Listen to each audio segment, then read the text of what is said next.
I'd like to welcome you all here.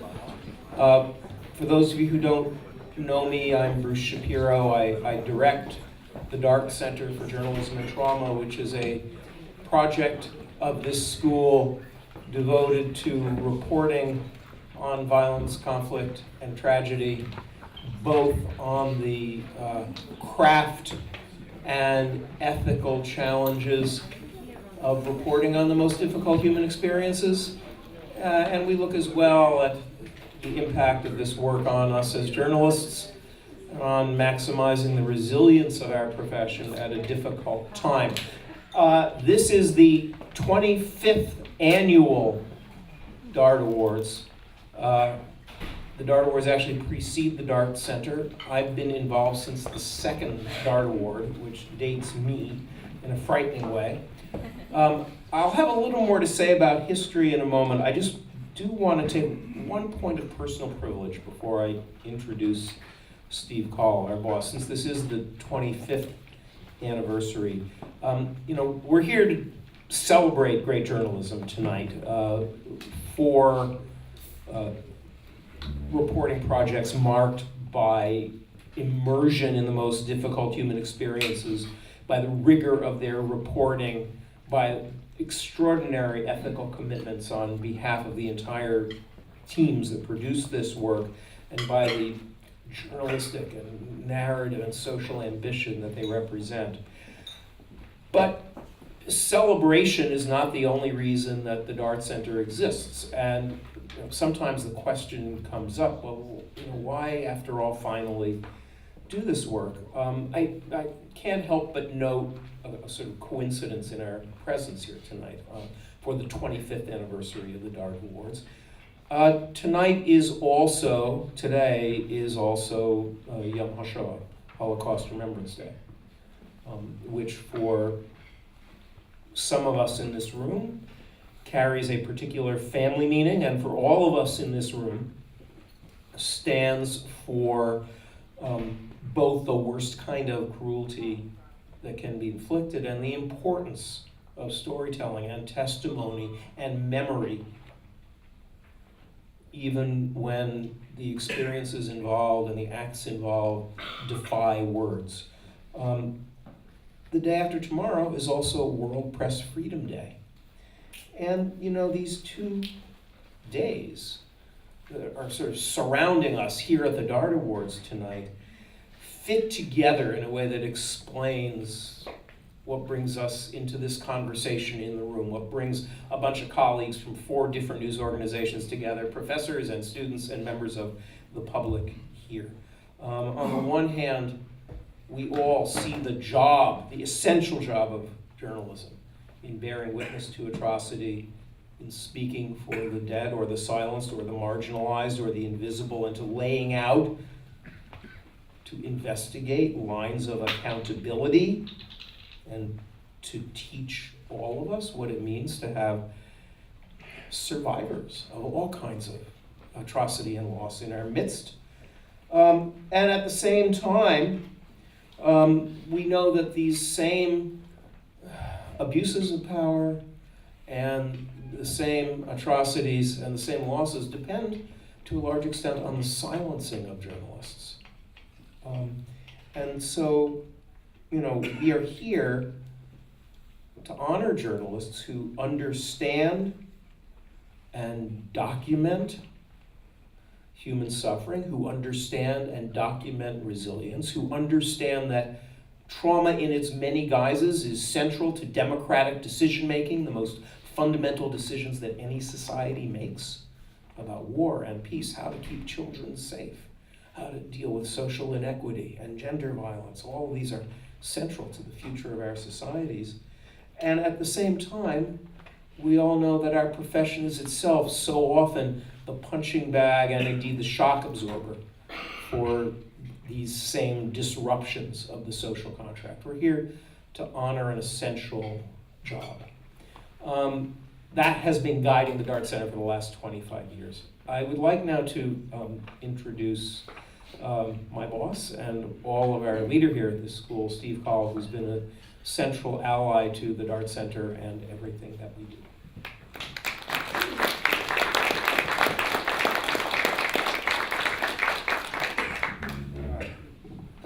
Bruce. We've worked together for 6 years, and that is the most stirring thing I've heard you say. That was really remarkable. Thank you. That was really brilliant. I'm not going to be able to match you, so I'm just going to add my welcome and say, first of all, how proud we are to host the Dart Center at the J School. As I've gotten to know Bruce's leadership and the center's work, I have had to reflect over the last couple of years how unfortunate it is that it is becoming more and more central, more and more relevant to journalism and to the people who we write about. And I don't think that trajectory is going to reverse itself anytime soon. The other model that the Dart Center represents for us, I think, at the school is the way that it has sought to fuse journalism practice with the best insights available from social science, from psychology, and from anthropology. And that's really the gift of being at a big university, a great research university like this one, is to be able to connect our journalism practice to the insights of some of the leading scholars and researchers in the world. And it's something that we try to take advantage of not only through DART, but through other public interest reporting we do at the school with our graduates and through our research centers. But this is a night about journalism and about our winners and our honorees. So glad you guys made the effort to come here tonight and to have your work celebrated, talk about where it came from. I've read quite a lot of it. It is amazing work, and sometimes in the season of journalism prizes, I suppose outside our profession, people sometimes say, oh, don't you guys give each other a lot of awards? But it's really important to model what excellence looks like and to think about it and talk about it and to inspire students by completing great work. And you need diverse juries to bring a diverse array of work forward so that people will read it and learn from it and be inspired by it to do something similar themselves. So congratulations to you, and I look forward to 25 more years, and congratulations to the winners.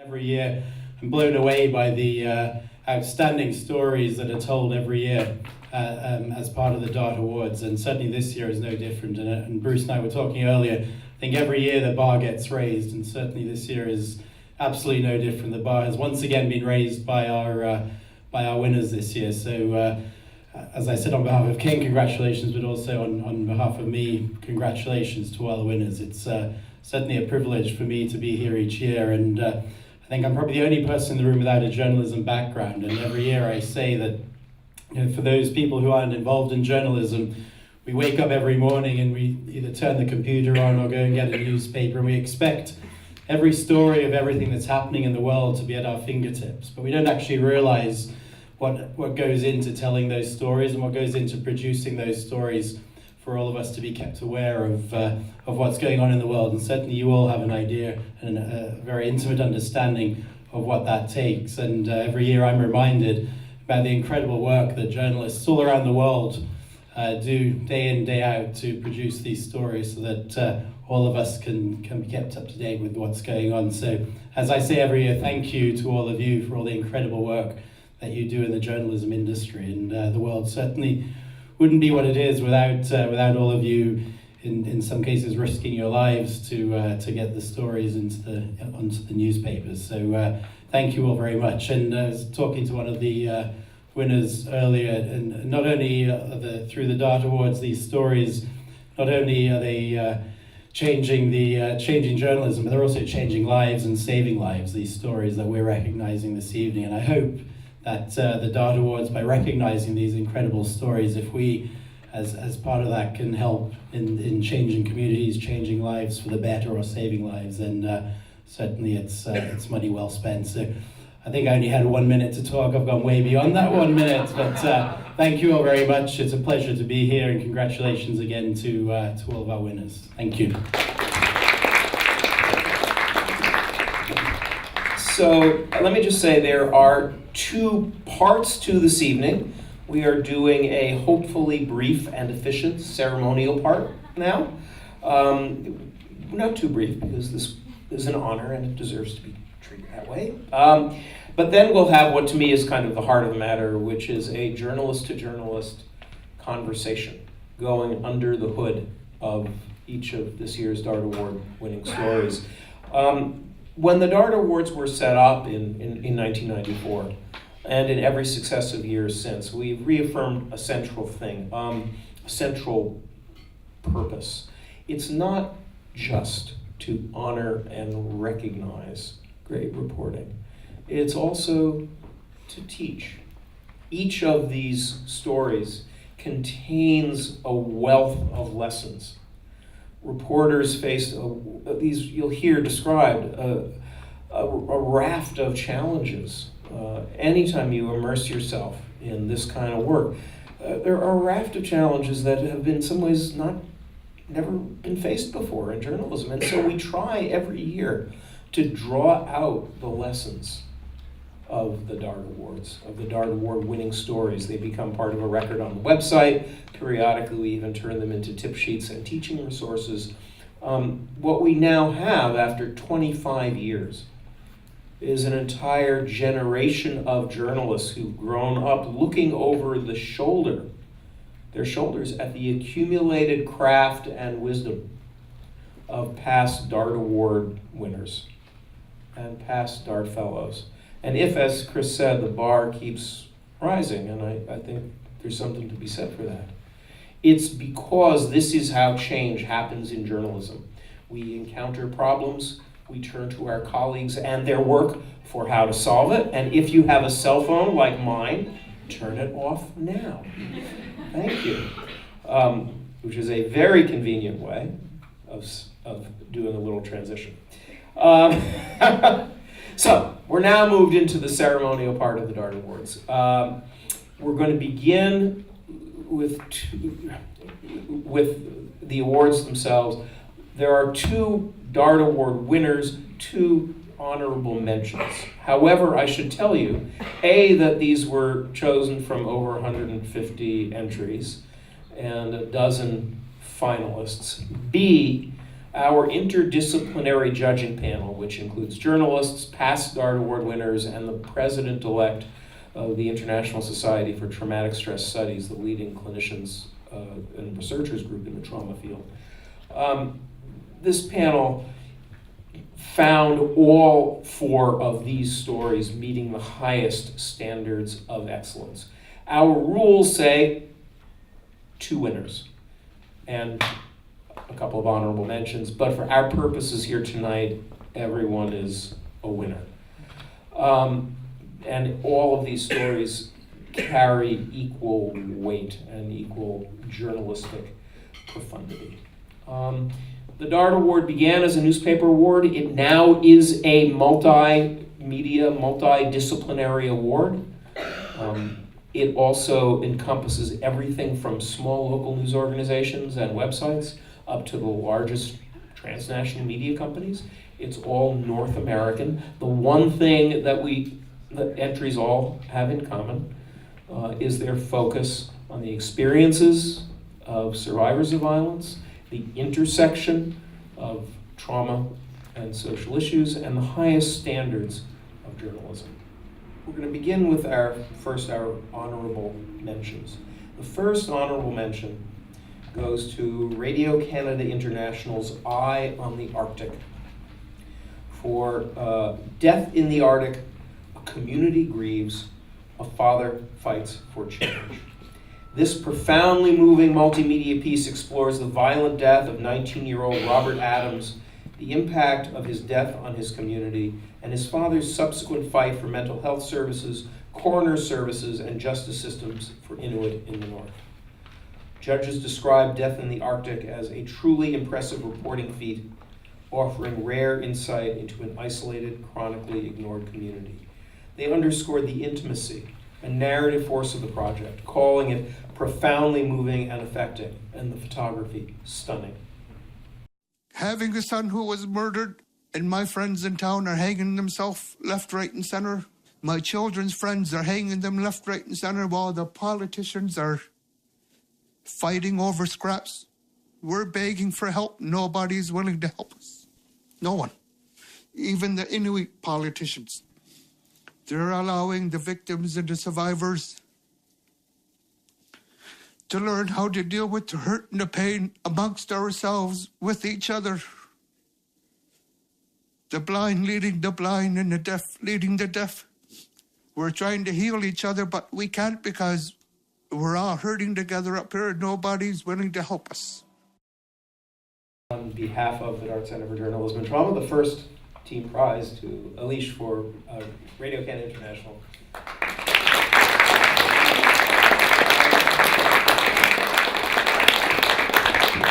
Thank you so much. Thank you, Bruce. This is a huge, huge honor for us. I'm so happy that this project is being included with all of your others' work as well. It's been incredible. And I just want to think that it's so hard to get stories from these communities out to the larger public, let alone in another country. And so we're so proud in particular that this piece has been recognized. So thank you so much.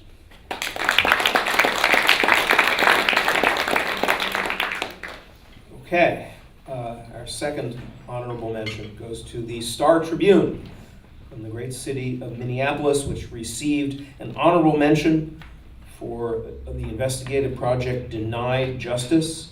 This deeply reported multimedia project explores the failure of Minnesota's policing and courts to serve rape and sexual assault victims. Judges called Deny Justice an exceedingly thorough investigative reporting triumph that makes an enormous contribution to public service.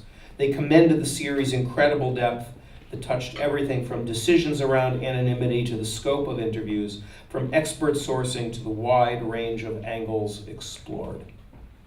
He told me, well, you wouldn't be in this situation if you weren't so provocative. If you didn't act provocatively, if you didn't invite these situations upon you, you wouldn't be here. His response was, I don't know why you want your rape kit tested, because it's just a box with nothing in it and just a red piece of tape that says evidence over it. I remember telling him that I was in there, that my hope was in there, my dignity was in that box. Like, by the time I was done speaking with him, I didn't even know what happened. Like, I was just like, am I lying? Like, I was always asking myself, like, am I telling the truth anymore? Because he didn't believe me. There are so many questions that haven't been answered as to how my investigation actually, what actually went on with it. It made me feel like the person who I was years ago, who people would look at and just assume that I was trash because I was going through a struggle in my life. It was, I think, 10 times worse than that. I didn't have a lot of self-esteem before it happened. I had a really shitty self-esteem after it happened. And then when you hear that you're not even, they're not even gonna get justice for you. The process is like a really bad piece of technology, right? Like, if it's not easy to use, people aren't gonna buy it. It's not gonna be relevant anymore. And to me, that's exactly what this process is. It is completely broken and difficult to use. If they really do want victims to come forward, then they need to fix it. Until we talk about it, until we open up about it, nobody's gonna know. And that's why I tell my story. That's why I try to do my best to keep pushing the issue and being open and honest about it, because there are so many women in this world who don't speak up about it. And that's why it's still in the shadows. And that's why the system has not changed. And it needs to change. Brandon and Renee, please come up. One of you wants to say a word? Thank you for this. It is such an honor. we're just honored to be in the same breath as the projects that were here tonight. It's also an honor just to be a reporter, a journalist, to be somebody who, people who have gone through these traumatic experiences, they share their stories with us, and we hope we've honored them by the coverage that we've given them. So, thank you.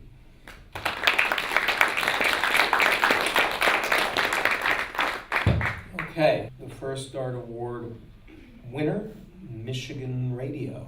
I said I would be referencing the DART family's Michigan roots and indeed the MSU roots of this award, particularly fitting on this 25th anniversary. Michigan Radio received the DART Award for episodes 6 and 7 of Believed, an ambitious podcast examining the case of Larry Nassar, the Michigan State and USA Gymnastics doctor who sexually assaulted more than 250 young women, and the devastation he wrought. The podcast goes beyond the headlines of this landmark sexual abuse story to explore how Nassar so easily preyed on young women and their families, focusing on the self-doubt and denial that took many years and the courage of a few victims to break through. The 2 episodes, The Parents and What You Have Done are their titles, focus on Nassar's victims and their families, exploring the complicated, conflicting emotions that can persist when people are victimized by a seemingly known and trusted person. Judges called Believed a gripping tale that resonates far beyond this particular story. They call the series incredibly in-depth, stellar reporting that leaves no stone unturned.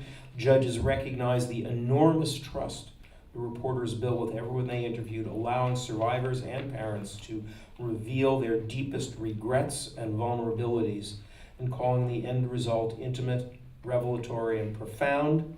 They also commended the team for letting the story breathe enough to show how victims' experiences and perceptions are not all the same and impact the way they cope over time. I've been teaching and working with trauma reporting for a really long time. You will never find another piece that goes so far into explaining and exploring the contradictions and complications of the survivors of this kind of abuse and violence. Larry Nassar, once a respected Olympic doctor, will spend the rest of his life in prison.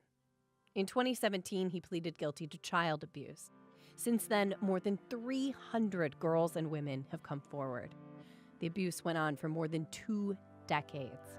I do remember telling the nurse, saying to her, what if no one believes me? What if everyone thinks I'm lying? Everyone would just say, he's just touchy, he's a little weird. I know and I understand how he fooled so many people, but at the same time, he didn't fool me.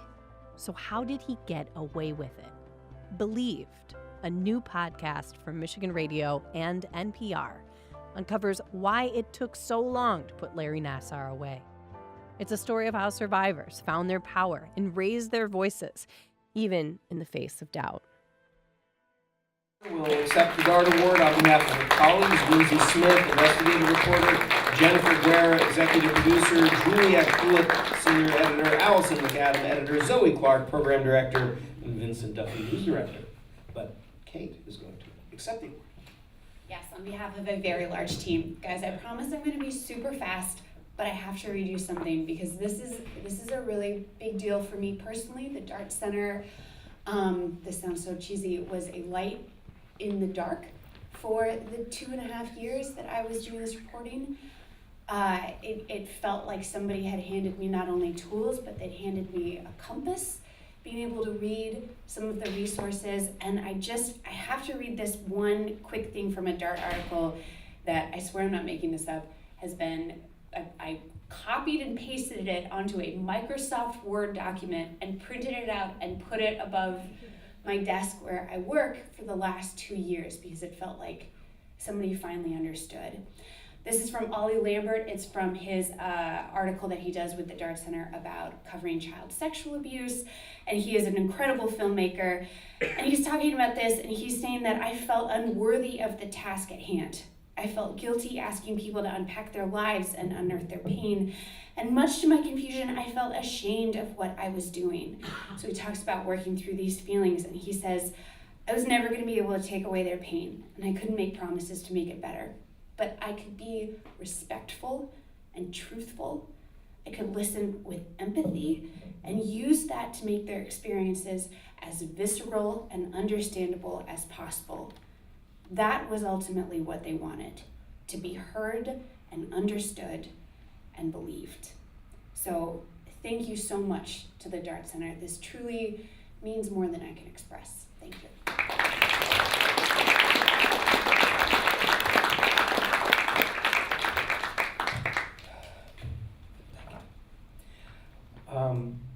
The next Dart Award goes to NOAA.com and the Times Picayune. The Times Picayune, NOAA.com received the Dart Award for its multifaceted multimedia project, The Children of Central City, that tells the story of children from one neighborhood in New Orleans and the profound impacts of poverty, violence, and trauma on their lives. This comprehensive series offers a ground-level view of the effects of violence on children and families, showing not only the psychological toll on young souls, but also the success stories and scarce resources that are available to help. Judges called The Children of Central City a brilliant body of work comprised of a thoughtful mix of beautifully executed stories. They recognized the tremendous thought and planning that went into the project and the incredible level of trust that reporters built with the community after initially encountering much skepticism. They commended the series for exploring the process of trauma treatment without overstating or understating it, and focusing on community-led, not medicalized views of recovery. Judges praised the team for perfectly balancing the micro and macro, and called the series what all community journalism should aspire to. I remember wanting to coach football since I was a little baby. It just was something about being in order and getting everybody on one accord and being a leader. If I get him an hour out of the day to come sit down and talk to me, you know, at least for that hour, I knew he wasn't doing nothing bad. I started watching that when one of the football players that got killed right after the storm. And the next thing you know, another athlete got killed. Since 2003 to now, I have lost 28 football players. The idea of the throwaway kids is that we have not provided psychological supports for them, and we see them as problems. When I ask an entire classroom, who here has lost someone? 3/4 of the room always raises their hands. When you neglect what the actual deep down issues are, then we're only trying to put a Band-Aid on some of what's going on. As a society, we tend to blame the victim. Essentially, then what we are doing is we're leaving the kids on their own on these streets. I think it's time for us as a society to decide which side do we want to be on. When I first got into this, you know what people used to be telling me? Oh, that's a bad park. All they do is shoot. But you know how I used to be handled? Because I come up in that park. And I know how that park is. I was like, I'm going to do it because I feel like if I don't do it, nobody else will.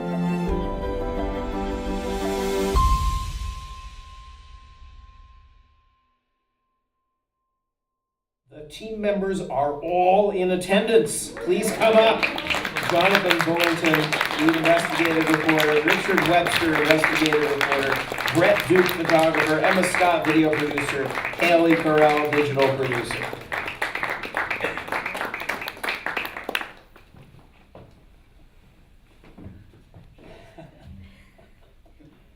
They were like, you guys want to come to New York and get an award? And we were like, yeah, yes, we do. Can we all come? Yes.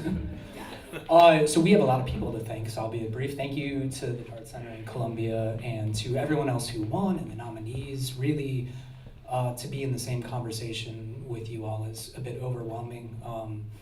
We have to thank USC, the Annenberg Center for Health Journalism. They gave us a fellowship that allowed us to do this. Our editors and colleagues back at the Times Pic for all their support. Our spouses and significant others who put up with us for like the better part of a year when we did this, and the A.L. Davis Panthers who invited us into their lives and trusted us with their very precious stories. Thank you.